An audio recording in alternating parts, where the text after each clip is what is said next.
les gens qui ont fait les caricatures contre le prophète sallallahu alayhi wa sallam, il y a des gens derrière. Il y a des gens derrière. Et tout le monde les connaît. Et nous, on filme contre le journal. Non. Les gens qui ont fait les caricatures, il y a des gens derrière qui les poussent et qui leur demandent de faire ceci. Alors on dit, oh, regardez les musulmans. Bon. Et en fait, ils ne veulent pas qu'on comprenne ce qu'il y a là-dedans. Parce que si tu comprends ce qu'il y a là-dedans, وش معناه؟ معناه أنك ترتقي إلى الله et tu es en train de te libérer. Tu es en train de te libérer de l'attraction terrestre. Tu es en train de t'élever vers Allah subhanahu wa ta'ala. Et ça, ils n'aiment pas. Ce qu'ils aiment, ce qu'ils aiment, c'est qu'on soit esclave à eux, esclave à leur publicité, esclave aux produits marchands, esclave du marché, esclave à la télé, esclave aux stars. Mais on n'est pas esclaves, on est des serviteurs de qui? Allah subhanahu wa ta'ala. Vous voyez? Allah subhanahu wa ta'ala يقول بما يعملون محيط. Allah subhanahu wa ta'ala, ce qu'ils font, Allah subhanahu wa ta'ala il le sait. Donc انت عليك واش دير؟ انت عليك الصبر زيد والتقوى. Oui Youssef, combien on prend? 10 minutes? Après Inch'Allah. Ah, Inch'Allah, ok. Juste si tu peux t'exprimer rapidement Inch'Allah sur deux questions. Vas-y. Celle dont on avait discuté, c'est-à-dire sur le mariage de Aïcha radhiyallahu anha. Oui. Alors pour ça, je prépare Inch'Allah, je prépare tout un das sur les épouses du prophète. Mais je peux te dire deux mots, hein. Il y a pas de, ouais. Deux mots, ça, et un sur le verset 29 de la sourate Tawbah, où il est dit combattez ceux qui ne croient ni en Allah ni au jour dernier, qui n'interdisent pas ce qu'Allah et son messager ont interdit, qui ne professent pas la religion de vérité, parmi ceux qui ont reçu le livre, jusqu'à ce qu'ils versent la capitation par leurs propres mains après s'être humiliés. Donc, le frère m'a dit, il a adopté une type de lecture, mais il aimerait bien savoir. Bon, parce que tu sais, il faut regarder Asbab al-Nuzul aussi. Pourquoi Allah subhanahu wa ta'ala descend ça?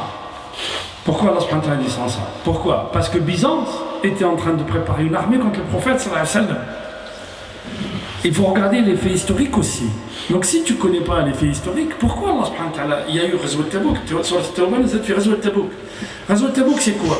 Quand le prophète sallallahu alayhi wa sallam il a conquis la Mecque, qu'est-ce qui restait? La presqu'île arabique est devenue, tout le monde est devenu musulman. Et là, Byzance a eu peur. Byzance c'était la Syrie.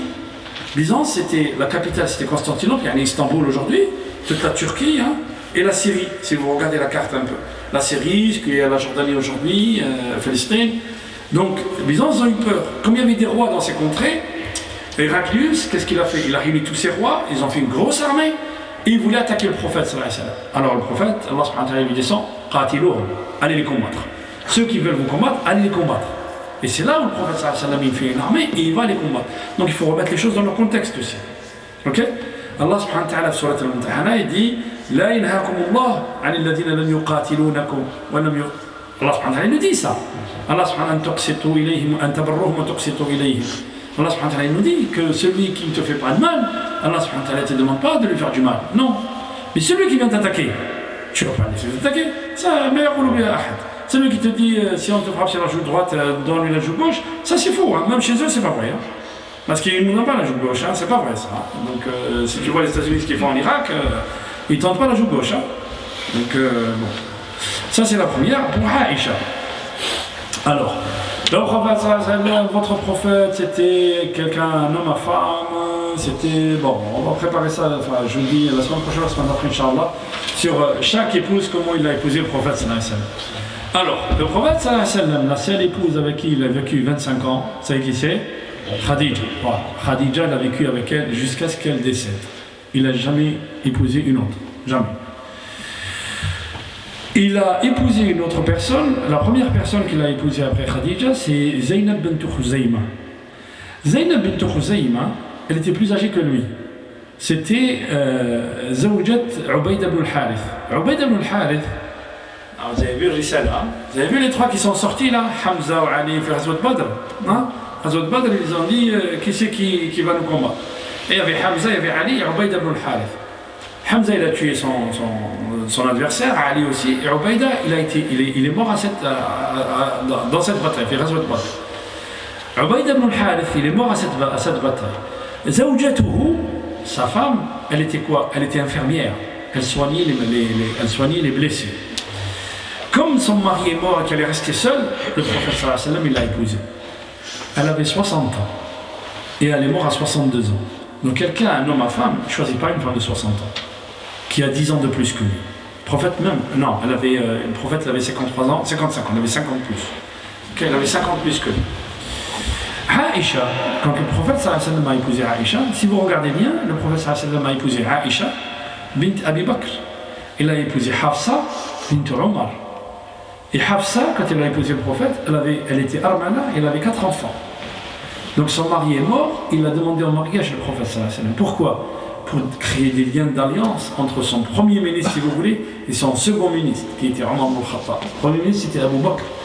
Donc sallallahu alayhi wa sallam disait sur Abu Bakr, à chaque fois que quelqu'un nous a fait quelque chose, on l'a remercié. On a su le remercier, on lui a donné quelque chose.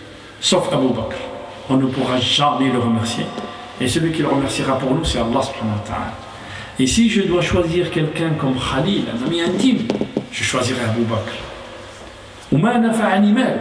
Il n'y a pas un argent qui m'a servi comme un nafa'ani mal Abu Bakr. Il n'y a pas d'argent qui m'a servi comme l'argent de Abu Bakr. Regarde. Et à chaque fois que je présentais l'islam à quelqu'un, il l'a aucun au Kaboua. Chaque fois que je présentais l'islam à quelqu'un, il avait comment dire, une hésitation, voilà, une petite hésitation. Il l'a Abu Bakr. Abu Bakr, on va le voir, fait le Mi'raj. On lui dit, ton collègue, il dit qu'il est parti en Palestine là-bas. Il a dit, Wallahi, il me dit, il est monté au ciel, je crois. Wallahi. Le Rasul sallallahu alayhi wa sallam, il voulait se lier avec cet homme. Des liens d'alliance, il n'y a pas meilleur cadeau que de prendre sa fille, justement. Effectivement, il a épousé sa fille qui était jeune, oui, elle était jeune, 9 ans, et on dit qu'il est entré à 12 ans. Mais ça, quand les gens vous disent ça, à l'époque, c'était tout à fait normal qu'on épouse une jeune fille à cet âge-là. Moi, ma mère, elle s'est mariée à 16 ans, ça va? Bon, en Afrique, vous allez en Afrique aujourd'hui, quand vous allez en Afrique, les filles à 12 ans, elle est mère de famille. Vous allez au Kenya, à 12 ans, elle est mère de famille. Elle a des enfants et elle est... Oublie tout ça. Dans les collèges, à quelle heure ils commencent leurs amourettes là? À quel âge ils commencent? Ils ne commencent pas à 12 ans, à 13 ans ici? Pourquoi ça le gêne que Aïcha, à 12 ans, elle a épousé le prophète sallallahu alayhi wa sallam? La seule personne que le prophète sallallahu alayhi wa sallam a épousée et qui était vierge, c'est Aïcha. Ça, c'est la première chose. La seconde chose, le prophète sallallahu alayhi wa sallam, c'était toujours des mariages d'alliance. C'était pour apprendre aux gens, parce qu'il y avait une cause derrière. Zaynab bint Jahsh, pourquoi le prophète sallallahu alayhi wa sallam il l'a épousée? C'était la femme de son Zayd ibn Thabit, Zayd ibn Haritha. Zayd ibn Haritha, il a épousé, alors, les Israéliens, pour le prophète sallallahu alayhi wa sallam, regardez ce qu'il raconte. Il disait, Rasul sallallahu alayhi wa sallam est allé voir Zaynab, il l'a regardé, il l'a vu, il a été épris de Zaynab. Il s'est retourné et dit Subhanallah, muqallib al-qulub. Ça, les Israéliens qui disent ça. Regardez ce que l'ulama dit Subhanallah, muqallib al-qulub. Et quand Zayd il a appris que le prophète sallallahu alayhi wa sallam, il est tombé amoureux de Zaynab, il l'a divorcé et comme ça il a pu l'épouser. Comment taqa'u fi qalbihi? Expliquez-moi, comment il la voit et puis taqa'u fi qalbihi alors qu'il le voyait tous les jours sans hijab parce que c'était la fille de son fils. L'épouse de son fils, pardon. Comment?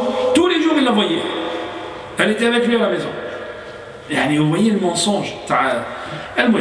Zayd ibn Haritha, il n'en pouvait plus de sa femme. Et Allah subhanahu wa ta'ala, il a dit au prophète, quand Zayd est Allah, quand Zayd il va divorcer d'elle, tu vas l'épouser. Le Rasul sallallahu alayhi wa sallam, il a eu ça comme quelque chose de très lourd. Il a pris ça comme quelque chose de très lourd. Pourquoi?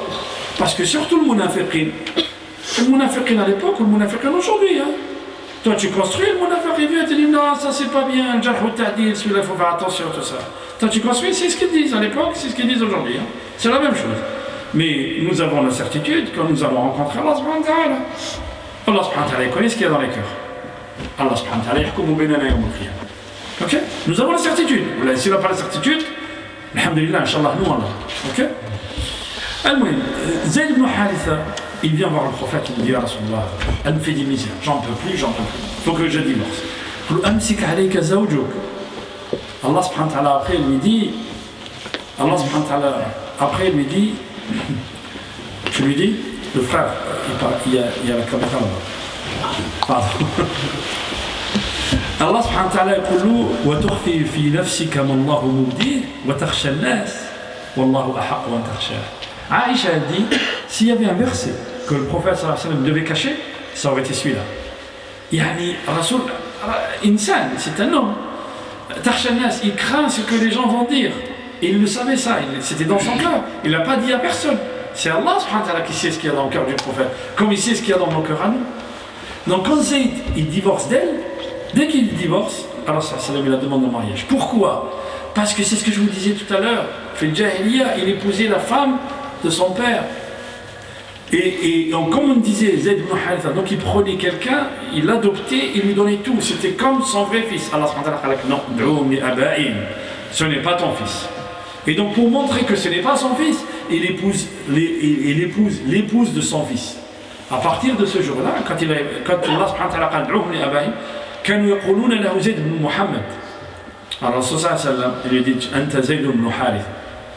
Tu n'es pas Zayd ibn Muhammad, tu es Zayd ibn Harith. Comment ça Habiba, Tabani, ouais. Tabani. Habiba. Habiba, هي بنت أبي سفيان. Elle était musulmane et elle avait immigré en Éthiopie. Son mari est mort là-bas. Elle ne savait plus quoi faire. Elle est restée toute seule. Elle a dit, je vais revenir chez mes parents. Alors, Rasul sallallahu alayhi wa sallam, alors qu'elle avait la cinquantaine, Rasul sallallahu alayhi wa sallam, il envoie 4000 dirhams. Najashi, quand tu me l'envoies, si elle veut m'épouser, je l'épouse. Alors, Rasul sallallahu alayhi wa sallam, il épouse qui? Habiba, qui est la fille de son plus grand ennemi. Vous voyez? Donc, je vous raconterai l'histoire de Ummahat al-Mu'minin, et vous allez voir que tout ce qu'il a fait le prophète sallallahu alayhi wa sallam, il avait une sagesse derrière. الحكمة التشريعية sur Zaynab, الحكمة التعليمية. Rasul sallam, pourquoi il a épousé Aïcha Saghira, jeune? Aïcha fait partie des plus grands muhaddithin. Quand vous lisez le hadith, on vous dit ceux qui ont le plus rapporté sur le prophète sallallahu alayhi wa sallam. Et on les classe. Jabir ibn Abdillah, Abu Huraira, Jabir, Aïcha, ibn Abbas, radiyallahu anhum ajma'in. Aïcha, comme elle était jeune, c'est elle qui avait la vivacité d'esprit.